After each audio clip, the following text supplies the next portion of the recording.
I'm so glad that you're back. And today we're going to be doing James chapter 3, verse 1 through 6. And this is about the tongue. And if I am not convicted by what we're going to read and study, then I don't know. Because it's not just you that needs it, it's me also. And no matter how much time goes on, I still need it. Because it seems like we can improve and then we slip back. So I'm going to start by reading the 6 verses that we're going to be looking at briefly today. So not many of you should become teachers, my brothers or sisters, for you know that we who teach will be judged with greater strictness. For we all stumble in many ways, and if anyone does not stumble in what he says, he is a perfect man, able also to bridle his whole body. If we put bits into the mouths of horses so that they obey us, we guide their whole bodies as well. Look at the ships also, though they are so large and are driven by strong winds, they are guided by a very small rudder wherever the will of the pilot directs. So also the tongue is a small member, yet it boasts of great things.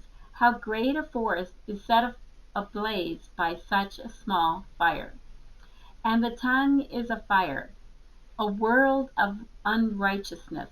The tongue is set among our members, staining the whole body, setting on fire the entire course of life, and set on fire by hell. That's like pretty um, harsh words in a way. It comes on strong, and James, who wrote this with the help of the Holy Spirit, doesn't mince his words.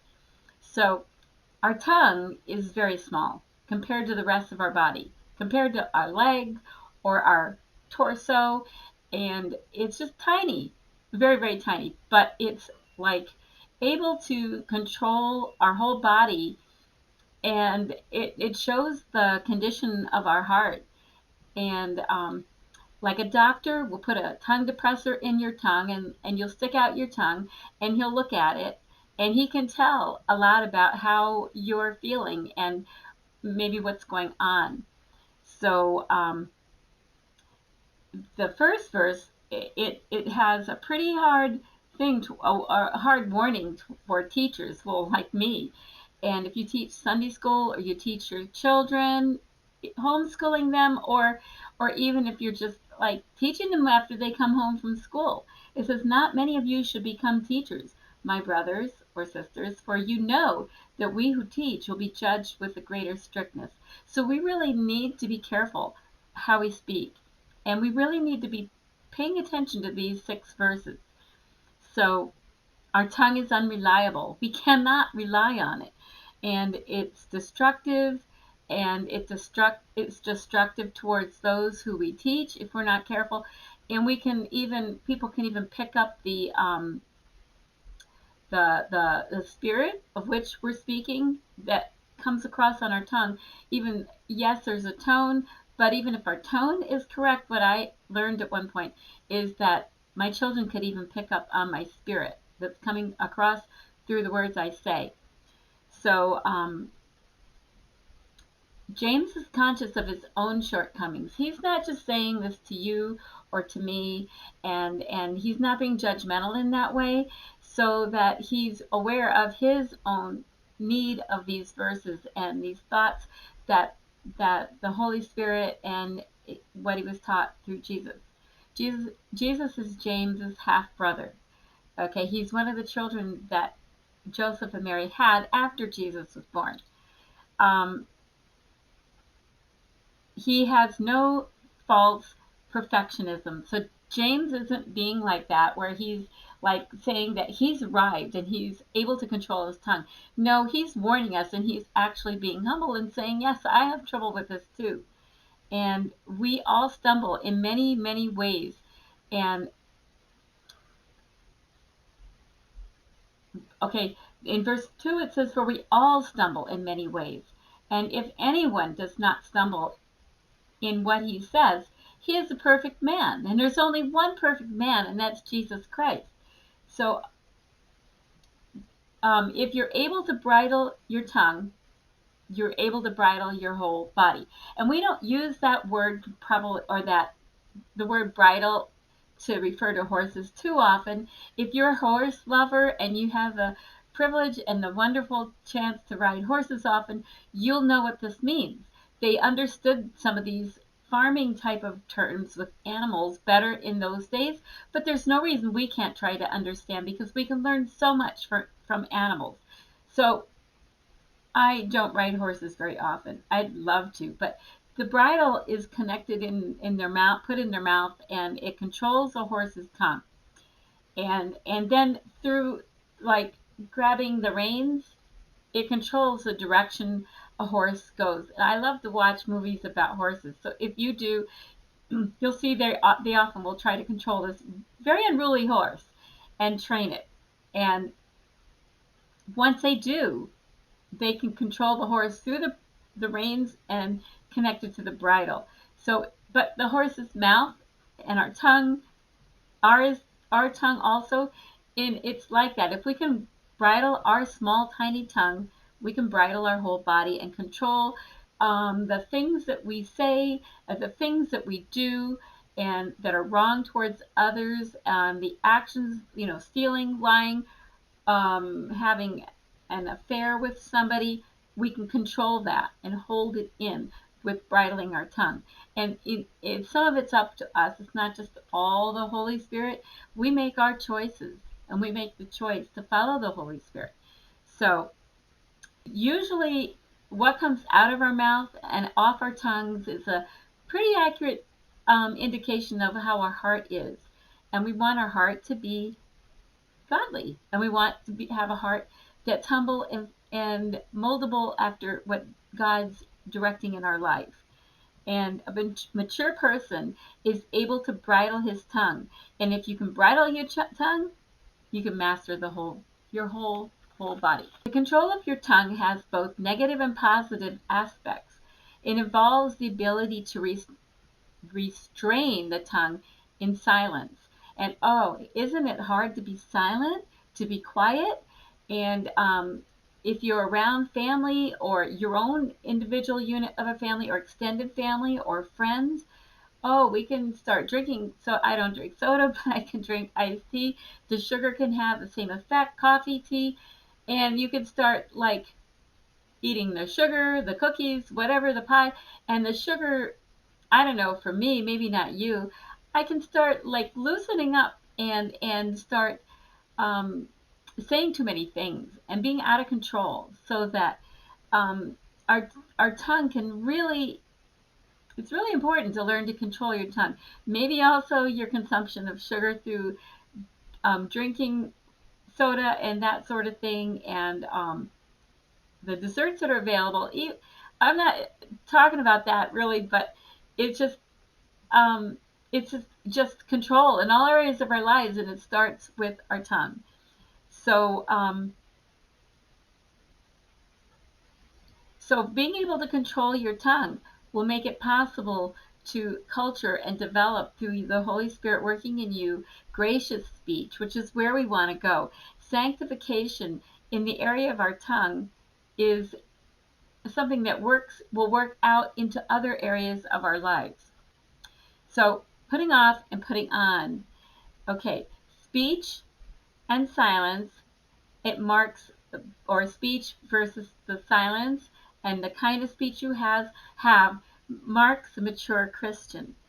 And you can look up, I'll put it in below, but Colossians 3, 1 through 17. I'm not going to read all those verses. And the second one is failure to bridle your tongue is self-deception. And you can find verses for that in Jeremiah, or James, I'm sorry, James 1, 22 through 25. And then that's a hallmark of a person whose religion is worthless. Look up and look also at James 1, verse 26. then if you have ever read or listened to John Bunyan's um, Pilgrim's Progress, and you remember Mr. Talkative, he just talked all the time, and he was all talk, no control, and all words, no weight in his words. And just think of him when your words get out of control. That when your tongue gets out of control, you're being like Mr. Talkative in Pilgrim's Progress. So nobody except Jesus has succeeded in controlling his tongue. Many people might come close, but nobody comes all the way to the point that Jesus comes. So be encouraged. If you're struggling with this also, that it's a journey through your whole life. And it's something to be challenged with and work with all your life. And the hope we have is that we're Christ and that we are made increasingly like him, even in the area of our tongue, especially in the area of our tongue. And this is something I like to call vocal holiness. So we are working towards vocal holiness, and it's a long, long running one, something we're going to be doing our whole life because you can get good at it, and then you kind of have areas in your life that you back up in. I think about, I think of things like where I've seen some people that have gotten elderly in my life, and as they got older, they stopped doing the things that they did when they were younger, the convictions they had, and they started letting other things in their lives. And we can do the same thing with our tongue, and we can start slipping up and being careless. We can be more careful when our children are little because they'll repeat things we say. And as they leave the home, we become more careless and careless, like maybe just with you and your husband as the kids get older, or you and your husband when you go out and you're not with your kids. You'll say things, and then it's easy to slip up when you're around children again and say words that you didn't want to have them saying because it sure sounds worse when it comes back from a little child. And so, are you fighting the tongue and the issues you personally have with your tongue? And are you pursuing vocal holiness? Um, there, there are powerful reasons to control your tongue. James 3, 3 through 5, look at those again. It's an illustration. Um, and it's like a bit in the horse's mouth. We already talked about that. So if we put bits into the mouths of horses so that they obey us, we guide their whole bodies. Look at the ships. Now, you may not be around ships much. You may not live near the Great Lakes or on the East Coast or the West Coast. And I grew up around ships. I took ferries every single week to church. We actually took a car ferry. I lived in Hong Kong as a child. So I'm used to that. I traveled in ships to come back to the States. But people don't travel on ships unless they go on a cruise very often. They're not on ferries very often. You might be. They've built more bridges, so there's not as many ships. But just if you can imagine, think of a ship, and they have the wheel on the ship that the pilot uses, and there's a rudder at the back of the ship that guides the ship. And that small rudder, in comparison to the size of a ship, controls the direction that the ship uses. And they were acquainted with ships back then. And it's good for us to think of a ship because the rudder really and the the bit in the horse's mouth, both of these things help us to understand how small our tongue is and how that little tongue we can control the direction of everything in our whole bodies. So just think of that. Google it if you want so you can learn about it. Google ships and see where it takes you so you can make the comparison to your tongue. Um,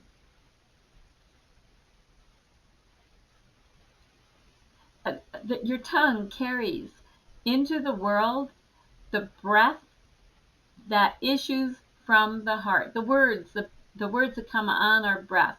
Because I'm taking some breath and I exhale as I talk, and everything I'm saying is actually coming from my heart. It yes, it connects with things in our brain, but it actually coming out of what we are putting into our heart.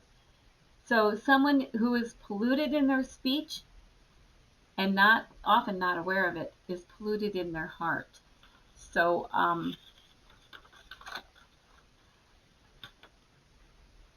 So vocal holiness includes both gracious speech and silence.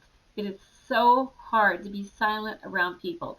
And when you're on the phone, especially, I don't talk on the phone that much, but when I am, it's like if one person becomes silent, I become nervous because I want to feel that space, that airspace, help them feel comfortable, and it just seems like you're supposed to be having a conversation back and forth.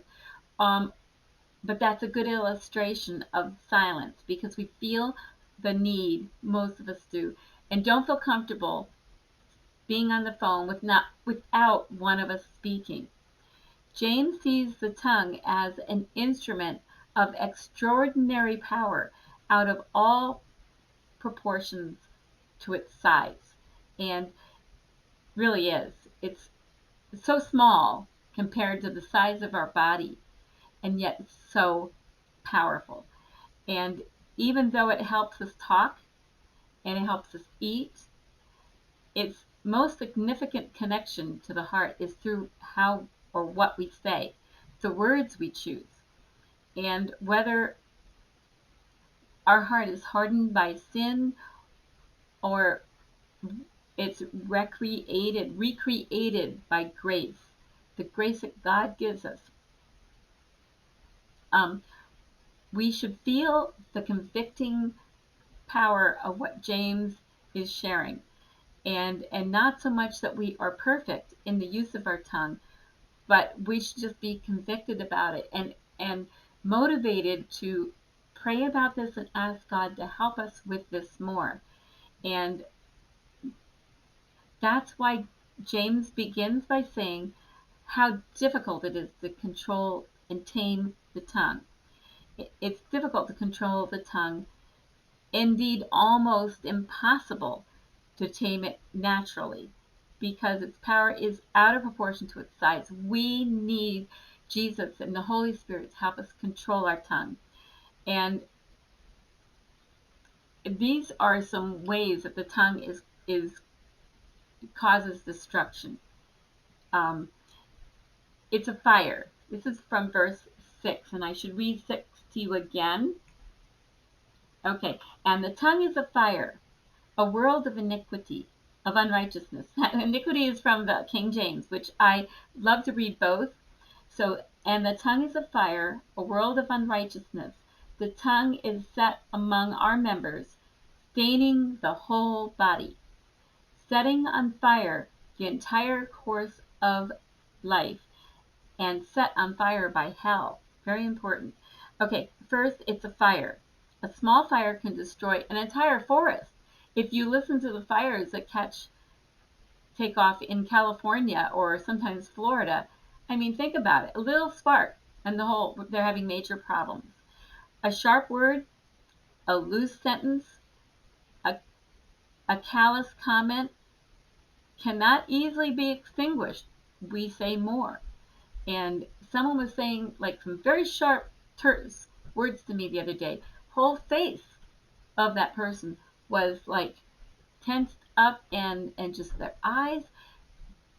Really necessary for us, each of us, to realize that we may not see our face, but our face gets contorted when our tongue is contorted with harsh words coming out of it. And it can destroy a life. You can say things to a child or to a person that that hurts them so badly that it destroys them. And the energy source behind the destructiveness of the tongue is like hell, or it takes that type of power that's in hell, that fire that is in hell, and it just takes off. And so I just encourage you to really work on praying about your use of your tongue, that you will allow the Holy Spirit to cleanse anything that you're saying wrong, and cleanse your heart of what you're thinking wrong and saying wrong and doing wrong, so that your tongue becomes an instrument of grace through the Holy Spirit working in and through your lives. So I'll see you tomorrow, and thanks for joining me.